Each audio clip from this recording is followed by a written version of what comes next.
রাস্তাটাকে প্রশস্ত করুন।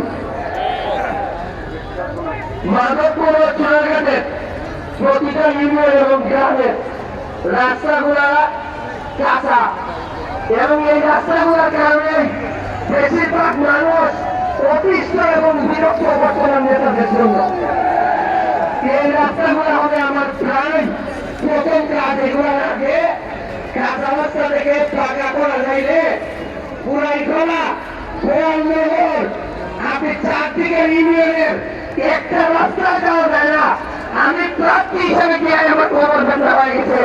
আল্লাহ জানে মানুষ কত কষ্ট করে ওই জায়গায়। আপনার এই যে একটা ব্রিজ সুরাই নদীর উপরে, যেটা আদা নাসিরগঞ্জ কাজ ব্রিজ এক আছে, এই ব্রিজটা দেখলে মনে হয় যে এই প্লেন যুদ্ধ চলে, মানে এত পুরান। এখানে একটা পর্যটন এলাকা প্রাণের পর্যটন মন্ত্রী আছেন। আপনারা বলেন এই ব্রিজ থেকে কখনো মনে হয় আমাদের পর্যটন মন্ত্রী আছেন?